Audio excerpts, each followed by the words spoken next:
নজর রাখবো পরবর্তী সংবাদে। উত্তর পূর্বে চা শিল্পকে এবার গুরুত্ব দিচ্ছে কেন্দ্রীয় সরকার এবং অনুমোদন দিয়েছে প্রায় 686 কোটি টাকা, এবং কার্যত জানা গেছে যে চা এবং বাগিচাকে বিশেষ করে গুরুত্ব দেওয়া হচ্ছে এবং যার জেরে উত্তর পূর্বে চা শিল্পের জন্য অনুদান দিয়েছে কেন্দ্রীয় সরকার। অসমের চা বাগানের উন্নতির জন্য 686 কোটি বরাদ্দ দিল। জানবো বিস্তারিত, আমাদের সঙ্গে রয়েছে প্রতিনিধি সুপ্রীতি মুখার্জি। সুপ্রীতি, কি জানতে পারছো? দেখো, ইতিমধ্যেই তোমার কেন্দ্রীয় বঞ্চনার ছায়া বারবার উঠে এসেছে এবং এবারও সেই আবারও অভিযোগ এসছে বঞ্চনার একটা জ্বালা। কিন্তু সেটা কোন রাজ্য থেকে? না, সেটা তোমার পশ্চিমবঙ্গ থেকে এই অভিযোগ এই মুহূর্তে উঠে আসছে। বিশেষ করে তোমার অসম সেক্ষেত্রে তোমার অর্থ সাহায্য পেলেও তোমার সেই জায়গায় পশ্চিমবঙ্গ কিন্তু এখন অনেকটাই বঞ্চিত।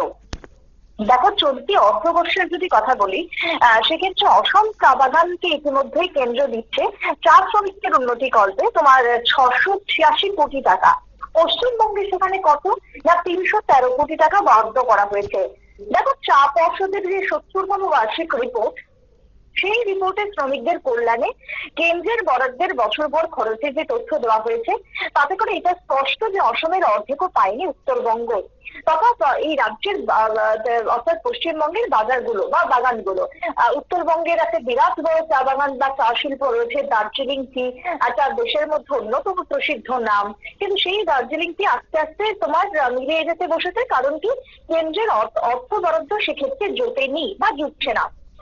প্রধানমন্ত্রী চা শ্রমিক তোমার যে যোজনা রয়েছে, সেই যোজনাতে পঞ্চদশ অর্থ কমিশনের মধ্যে তোমার অসম এবং বঙ্গের যে চা বাগান, সেক্ষেত্রে 1000 কোটি টাকা বরাদ্দের ঘোষণা হয় 2021-22 সালে যে বাজেট ছিল সেখানে। কয়েক বছরে তা ধাপে ধাপে দেখা যাচ্ছে কি যে শ্রমিকদের স্বাস্থ্য, পরিবারের শিক্ষা, মৌলিক যে প্রয়োজনীয়তা রয়েছে সেই খাতে তোমার বাড়ানো হয়। চলতি অর্থবর্ষে কেন্দ্র অসমের জন্য খরচ করেছে তাই তোমার 344 কোটি টাকা। এই রাজ্যে বা পশ্চিমবঙ্গে সেই ক্ষেত্রে তোমার খরচ হচ্ছে 157 কোটি। আগামী অর্থবর্ষে অসম যেটা খরচ করবে সেটা হচ্ছে 342 কোটি। সেই জায়গাতে দাঁড়িয়ে তোমার পশ্চিমবঙ্গে যদি কথা আবারও বলি, সেই পশ্চিমবঙ্গ সেখানে 156 কোটি। সুতরাং সেই জায়গায় পশ্চিমবঙ্গের এখানে একটা অন্যতম ক্ষোভ হয়ে দাঁড়িয়েছে যে বারবার তোমার এই চা বাগান বঞ্চনার শিকার হচ্ছে। আদৌ কেন্দ্র সেদিকে নজর দেয় কিনা সেদিকে লক্ষণীয়। যদিও ত্রিপুরার কথা যদি বলি, ত্রিপুরাও কিন্তু এই মুহূর্তে দাঁড়িয়ে কিছুটা অর্থ বরাদ্দ বা অর্থ সাহায্য পাচ্ছে। কিন্তু ত্রিপুরার ক্ষেত্রে বিরাট বড় চেঞ্জেস কি না, চায়ের যে নিলাম হয় প্রতি বছর, সেই চা নিলামে কিন্তু এবারে ত্রিপুরার চা অধিক পরিমাণে বিক্রি হয়েছে। সুতরাং ত্রিপুরার চা কিন্তু এবার ধীরে ধীরে এগোচ্ছে বা দেশেও বাজারে একটা পাল্লা দিচ্ছে, পাল্লা দেওয়ার মতো জায়গায় তৈরি হয়েছে।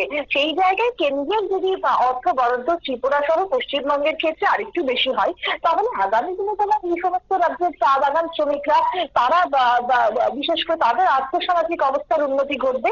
নতুবা কিন্তু ধীরে ধীরে চা শিল্প হারিয়ে যাবে। চায়ের যে অসম টি শুধুমাত্র বাজারে থাকলেও দার্জিলিং টি বা ত্রিপুরা টি কিন্তু সেই জায়গাতে অনেকটাই বাজার থেকে পিছিয়ে পড়বে কম্পিটিশনের বাজারে। সুতরাং কেন্দ্রকে বঞ্চনা না করে প্রত্যেকটা রাজ্যের প্রতি সমান দৃষ্টিভঙ্গি রেখে কাজ করতে হবে, এমনটাই কিন্তু বলছেন এই খবরের পর বিশেষজ্ঞ মহল। শতাব্দী, ধন্যবাদ। আমাদের প্রতিনিধি বিস্তারিত বিষয়ে জানিয়েছে এবং কার্যত উত্তর পূর্বে এবার অসমের জন্য কার্যত বরাদ্দ করা হয়েছে 686 কোটি টাকা, এবং অন্যদিকে তার অর্ধেকও পায়নি বঙ্গ। এবং কেন্দ্রীয় বঞ্চনার ছায়া এবার যেন বঙ্গের চা বাগানগুলিতেও এমনটাই পরিলক্ষিত করছে। তবে অন্যদিকে যেটা বলা হচ্ছে যে আর চা শিল্পকে এবার দেশীয় বাজারে আনার জন্য এবং চার গুরুত্ব বোঝাতে কার্যত এবার 686 কোটি টাকা বরাদ্দ করা হয়েছে। নিয়ে নিচ্ছে ছোট্ট একটি বিজ্ঞাপন বিরতি, সঙ্গে থাকুন।